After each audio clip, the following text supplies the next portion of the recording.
राम राम सभी को। My self नवीन कुमार और एक कंपनी जो कि काजू मैन्युफैक्चरिंग का काम करती है, काजू प्रोसेसिंग का काम करती है, मतलब बाहर से काजू मंगवाती है, इंपोर्ट करवाती है और बाद में उन काजुओं को प्रोसेसिंग, रो काजू मंगवाने के बाद प्रोसेस करती है इंडिया के अंदर में, फिर उनको वापस से इंडिया में सप्लाई करती है अलग अलग जगहों के ऊपर में और बाहर भी वापस अब एक्सपोर्ट भी करती है। सो ऐसी ही एक कंपनी है, उसी इसका नाम है आलिया कमोडिटीज़ एंड लिमिटेड। अब इसको आप किस तरीके से पढ़ते हैं आई डोंट नो, एलिया commodities. So I am sorry if I am pronouncing it wrong, but you can pronounce it as per your own tongue.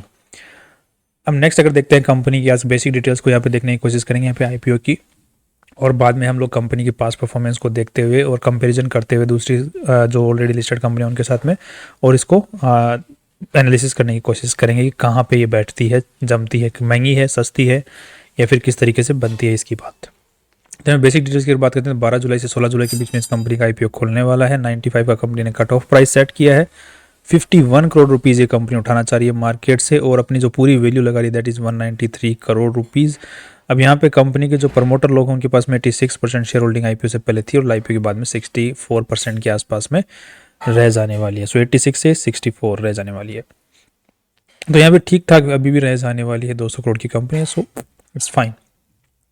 Next अगर देख लेते हैं कंपनी की जो अब कितने पैसों की आप लोग ज़रूरत पड़ने वाली, तो 1,14,000 रुपये की ज़रूरत पड़ने वाली है आपको एक लॉट के साथ में एक आईपीओ फाइल लगाने के लिए कम से कम।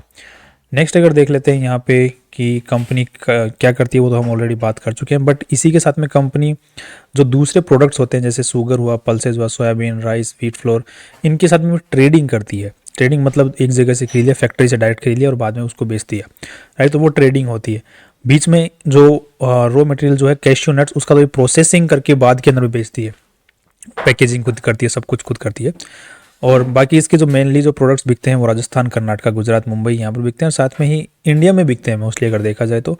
और बाहर के देशों में ज़्यादा इतना कुछ एक्सपोर्ट नहीं है, लगभग 15% के आसपास में बाहर के देशों में भी एक्सपोर्ट है लास्ट ईयर के डेटा के अकॉर्डिंग। सो यहाँ पे 113 करोड़ की लास्ट ईयर सेल हुई थी, जिसमें से 4 करोड़ रुपए के आसपास में, सॉरी 15% नहीं है, 3-4% के आसपास में इसकी एक्सपोर्ट रेट भी है। बाकी इंडिया में ही बिकता है इसका माल।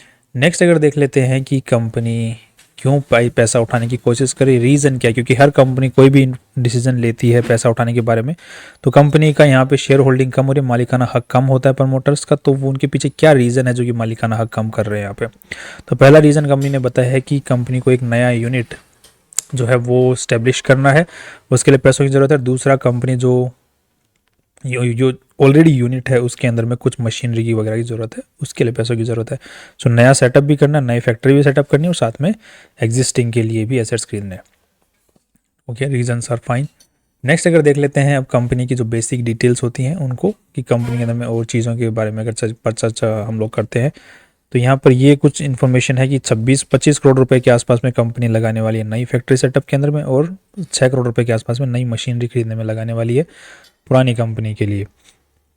अब यहाँ पे 2023 तक का अगर डेटा देखते हैं तो यहाँ पर कंपनी ने खुद की सब्सिडरी के थ्रू भी रेवेन्यू जनरेट करती है। तो यहाँ पे एक कंपनी की सब्सिडरी है रोज़ाना फूड्स, उसके थ्रू भी कंपनी जो है रेवेन्यूज़, मतलब इससे माल खरीदती है, इस कंपनी से खुद ही माल खरीद लेती है। कंपनी के ऊपर में जो company and promoters and directors, उनके ऊपर में कोई ऐसा कोई केस कंटिजेंट लाइबिलिटी, मतलब कोई केस वेस नहीं है, लाइबिलिटी वो लिटिगेशन नहीं है। तो यहाँ पर मैनेजमेंट के ऊपर में अभी तक कोई दाग धब्बा नहीं दिख रहा है अभी तक। नेक्स्ट अगर देख लेते हैं कंपनी के पास में आज के दिन जो भी एसेट्स हैं, जो ज़मीन है, फैक्ट्री है, रजिस्टर्ड ऑफिस है, तो ये बेसिकली एक ये जो ज़मीन है, ये पर्टिकुलर जो है, ये कंपनी की खुद की ओन्ड है, जो कि कंपनी ने डायरेक्टर को रेंट पर दे रखी है 90,000 रुपये पर मंथ के हिसाब से। नेक्स्ट, ये जो पर्टिकुलर फैक्ट्री है, जो रजिस्टर्ड ऑफिस है, ये कंपनी ने रेंट पे ले रखा है। ये एक पर्टिकुलर फैक्ट्री है, ये भी लीज के ऊपर में है। और इसी के साथ में ये पर्टिकुलर फैक्ट्री जो है B47 की तो ऑलरेडी हम चर्चा कर चुके हैं। लास्ट में ये जो पर्टिकुलर एरिया है ये कंपनी द्वारा ओन्ड है। सो कंपनी द्वारा 2 प्रॉपर्टीज़ ओन्ड है, जिसका अगर एरिया देखा जाए तो एक तो ये है 2000 स्क्वायर फीट के आसपास में, और दूसरी है ये 14,268 स्क्वायर फीट के आसपास में, ये कंपनी द्वारा ओन्ड है। बाकी फैक्ट्री जो वगैरह है वो कंपनी द्वारा लीज पर ली हुई है। सो यहाँ पे एसेट्स कंपनी के पास में लैंड की फॉर्म में हैं, कुछ एसेट्स हैं, बाकी मोस्टली लीज के ऊपर में ही है। और बेसिकली जो मेन फैक्ट्री के तौर पे कंपनी काम में ले रही है, ये जो है ये 99 साल के लीज के हिसाब से ले रखी है कंपनी ने। यहाँ पर लॉन्ग टर्म यूसेज है, तो यहाँ पर वैल्यू अच्छी खासी कंपनी के अंदर में है। सो उसको हम लोग ओन्ड तो नहीं मान सकते, बट काइंड ऑफ ओन्ड मान सकते हैं, क्योंकि 99 साल का लीज अपने आप में ही वैल्यू रखता है, राइट। सो बेसिकली देखा जाए तो कंपनी के जो प्रॉपर्टीज इसमें काम कर रही है वो कुछ ओन्ड है और कुछ लीज पर है, वो भी लॉन्ग टर्म के हिसाब से। सो यहाँ पर कंपनी बिजनेस जो है काफ़ी टाइम से कर रही है और फ्यूचर में काफ़ी टाइम तक करने की कंपनी का प्लानिंग है। सो लॉन्ग टर्म विजन है कंपनी के पास में। नेक्स्ट अगर देख लेते हैं यहाँ पर, और कंपैरिजन के हिसाब से अगर तय करके देखते हैं अगर, कि जो ऑलरेडी लिस्टेड कंपनियां जो इसी सेक्टर में काम कर रही हैं वो किस वैल्यू पे बैठी हैं और इसको क्या वैल्यू मिली हुई है। तो यहाँ पे लेटेस्ट डेटा के अकॉर्डिंग 2024 के अकॉर्डिंग 12 करोड़ रुपए कंपनी ने net profit as an usual कमाया है और वैल्यू लगाई है 193 करोड़ की। सो 12 करोड़ के हिसाब से 193 करोड़ को डिवाइड कर देते हैं, डिवाइड बाय 12 करोड़। सो यहाँ पर आपके पास में 16 का पी रेशियो निकल के आ जाता है। सो इस 16 के पी रेशियो को हम लोग अगर कंपेयर करके देखते हैं दूसरी कंपनियों के साथ में, तो इसका है 52 का पी रेशियो और इस कंपनी का है 39 का पी रेशियो। सो जो लिस्टेड कंपनियां उनके मुकाबले कंपनी अच्छी कमाई कर रही है। अब ये प्रोस्पेक्ट कमोडिटीज़ है, ये तो एग्जैक्टली उसी सेगमेंट में काम कर रही है जो कि ये जो लिस्ट आईपीओ लेके आ रही है इस कंपनी के साथ में। नेक्स्ट अगर देख लेते हैं पीबी रेशियो की आज के दिन जो वैल्यू है एसेट्स की वैल्यू, उसके मुकाबले कितनी ज़्यादा ऊपर वैल्यू लगाई जा रही है। तो यहाँ पर 51 करोड़ रुपीज़ कंपनी ऑलरेडी उठा रही है, नेटवर्थ ऑलरेडी 48 करोड़ के आसपास, सो 100 करोड़ हो गया। सो यहाँ पे 1.9 के आसपास का पीबी रेशियो बनता है। इसका है 4.17 और इसका है 5.14। सो दोनों के मुकाबले ही पीबी रेशियो भी अच्छी है, राइट। तो कमाई भी अच्छी कर रही है और वैल्यू भी ठीक ठाक कंपनी ने लगाई है।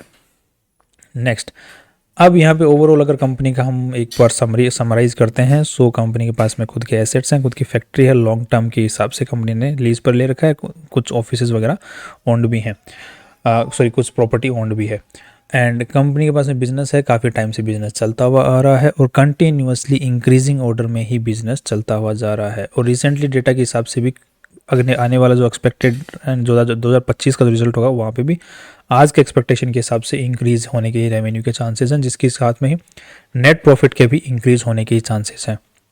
अगर और चीज़ों में नज़र डालते हैं जैसे ट्रेड रिसीवेबल्स वगैरह, तो वो भी कुछ ज़्यादा इश्यू आज के दिन बन नहीं रहा है, वहाँ पे भी कुछ ज़्यादा कुछ खास इश्यू नज़र नहीं आ रहा है। सो अब ये यहाँ पर आप लोग देख सकते हैं trade receivable segment, where is this, where is that trade receivable, okay here it is 9 crore, 14 crore, 18 crore. तो 4 करोड़ से यहाँ पे इंक्रीज हुआ है 2024 के अंदर, जबकि नेट प्रॉफिट्स 12 करोड़ है। तो यहाँ पर वो भी कुछ खास इश्यू नहीं है और ये भी एक साइकिल टाइप से बना हुआ है। So everything is working fine about this company as per analysis, as far as I have analyse everything seems fine. बाकी आप अपने हिसाब से एनालिसिस और फर्दर करें, इसी एनालिसिस के बेसिस के ऊपर ही सिर्फ खरीद बेच ना करें, अपने फाइनेंशियल एडवाइजर से भी पूछें और बाद में फाइनल डिसीजन लें। That's all. कल फिर मिलते हैं नए इंपॉर्टेंट वीडियो के साथ में। और हाँ, आज के दिन जीएमपी अभी तक आया नहीं है, जीएमपी मुझे इसका पॉजिटिव होने की ही ज़्यादा चांसेस हैं, कंपैरिजन बेसिस के ऊपर में भी और कंपनी के खुद के वैल्यू के बेसिस के हिसाब से भी। आई थिंक जीएमपी हो सकता है मोर देन 50% होने के ज़्यादा चांसेस यहाँ पर बन रहे हैं। सो राइट, दैट्स ऑल। कल फिर मिलते हैं नए इंपॉर्टेंट वीडियो के साथ में। सी यू टुमारो।